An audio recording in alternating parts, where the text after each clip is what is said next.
Magandang hapon po sa inyong lahat. Narito na po ang resulta ng Lotto ngayong 2 p.m. draw, June 15, 2026 para sa mga games na 2D Lotto at 3D Lotto.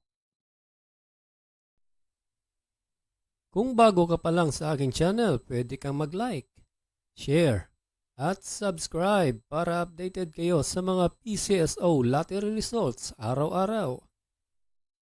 Para sa 2D Lotto, ito po ang mga winning numbers.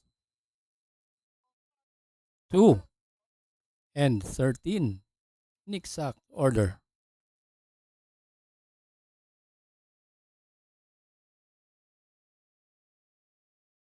At para sa 3D Lotto, ito po ang mga winning numbers. 1, 8, and 4 in exact order.